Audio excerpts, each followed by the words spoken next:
بسم اللہ الرحمن الرحیم۔ کل پاکستان میں بجٹ پیش کیا گیا۔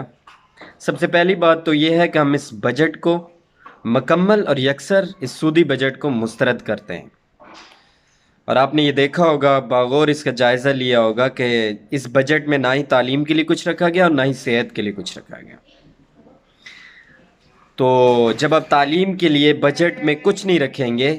اور سارا کا سارا پیسہ دفاع کے لیے رکھیں گے تو پھر اس ملک میں گدھوں کی تعداد میں اضافہ ہی ہوگا، اور یہی ایک حقیقت ہے۔ خیر، اس بجٹ پہ بہت ساری گفتگو ہو سکتی ہے۔ سیلریڈ کلاس کے لیے کچھ ریلیف جو ہوا، وہ جو مجھے دکھائی دیا وہ یہ ہے کہ جو پہلے 6 لاکھ سالانہ انکم پہ ٹیکس تھا، وہ اس کی جو ہے رینج وہ بڑھا دی گئی، اب 12 لاکھ پہ جا کے ٹیکس سٹارٹ ہوگا۔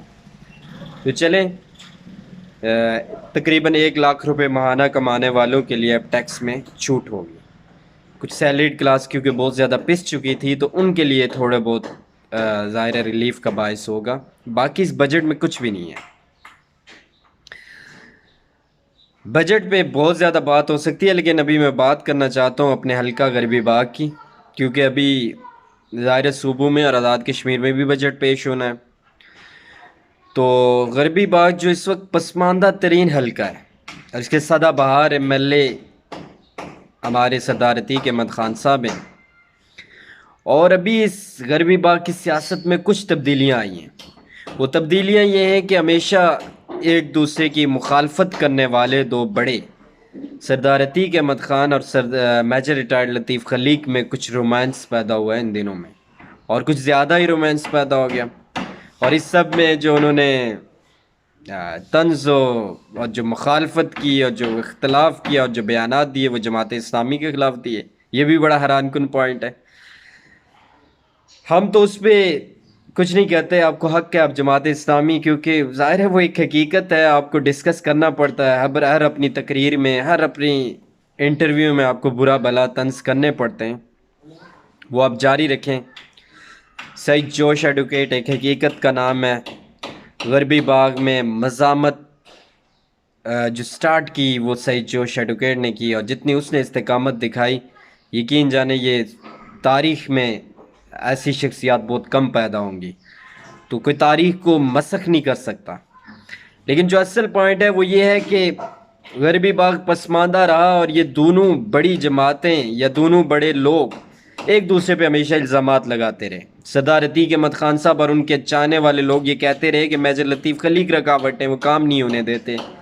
اور میجر لطیف خلیق یہ کہتے رہے کہ صدر عتیق کام نہیں ہونے دیتے، اور صدر عتیق بڑی رکاوٹ ہے اس سارے معاملے میں۔ تو اب معاملہ بڑا سیدھا ہو گیا ہے۔ وہ معاملہ یہ ہے کہ یہ دونوں مل چکے ہیں،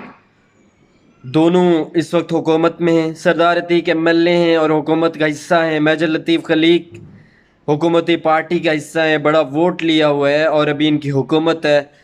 اب ایک دوسرے کی ٹانگیں کھینچنے والا بھی کوئی نہیں ہے، لہٰذا غربی باغ کی عوام یہ مطالبہ کرتی ہے کہ ان کے جو بہت زیادہ بڑے مسائل ہیں ان کو فوری طور پہ حل کروایا جائے، جن میں بشارت شہید روڈ، سلگتا ہوا مسئلہ کانڈی کا، چھپڑیاں گھوڑی کے روڈ، تحصیل ہیڈ کوارٹر ہاسپٹل اور پانی جیسے جو شدید مسائل ہیں اس غربی باغ میں، ان کو فی الفور ایڈریس کیا جائے۔ اور یہ بات بالکل روز روشن کی طرح عیاں ہے کہ اگر ان دونوں شخصیات نے ان مسائل کے حل کے لیے توجہ نہ دی یا مسائل حل کروانے میں ناکام رہے تو پھر یہ غربی باغ کے لوگ ان کو یکسر مسترد کر دیں گے۔ اب کوئی بہانہ نہیں چلے گا، جو پہلے بہانے بناتے تھے ایک دوسرے کے، اب اس کی کوئی گنجائش نہیں ہے۔ اور میں یہ سارے سیاسی کارکنوں سے کہتا ہوں، ایم سی اور پی ٹی آئی کے کارکنوں سے بھی کہتا ہوں کہ خدا کے لیے اب آپ ڈرائیونگ سیٹ پہ ہیں، اب آپ لوگ فوکس کریں، کام کروائیں، اور اگر کوئی کام نہیں کرتا یا کوئی جماعت کام نہیں کروا سکتی، آپ کی حالت کو بدل نہیں سکتی، تو اس کو مسترد کر دیں، یہی سیاسی کارکنوں کا شیوا ہوتا ہے۔ تو اس ساری صورتحال میں ہم لوگوں کو مسلسل آواز اٹھانی چاہیے، اور ہم انہیں مجبور کریں گے احتجاج سے، سوشل میڈیا پہ بھی احتجاج کریں گے، اور پھر وقت آئے گا کہ ہم گراؤنڈ پہ بھی احتجاج کریں گے۔ اور کل سے آپ لوگ دیکھ رہے ہیں کہ بجٹ کی تیاریاں آزاد کشمیر میں ہو رہی ہیں، اور وہ سپیکر جو ہمارے آزاد کشمیر میں، ان کے لیے کتنی زیادہ سڑکیں ان کی نوٹیفیکیشن جاری کیے گئے ہیں۔ جو آزاد کشمیر میں ایک اور شخص ہیں راجہ منصور خان، جنہوں نے صرف 6000 ووٹ لیا، ان کے لیے بھی کئی کلومیٹر روڈ رکھی جا رہی ہے۔ تو اگر ہمارے حلقے میں جو اتحادی بھی ہیں سردار عتیق صاحب اور میجر لطیف 17-18 ہزار ووٹ لیا ہوا ہے، اگر وہ کام کروانے میں یا اپنے مسائل کے حل میں ناکام رہیں گے تو پھر یہ غربی باغ کے لوگ ظاہر بات ہے کہ ان کے خلاف کھڑے ہوں گے۔ لہٰذا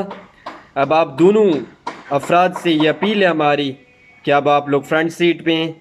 غربی باغ کے مسائل پر توجہ دیں اور غربی باغ کے مسائل حل کریں۔ ہمیں ہر صورت یہ مسائل حل چاہیے، ورنہ ہم گلی کوچوں میں اور چوکوں چوراہوں میں آپ کے خلاف کھڑے ہوں گے۔ جزاک اللہ۔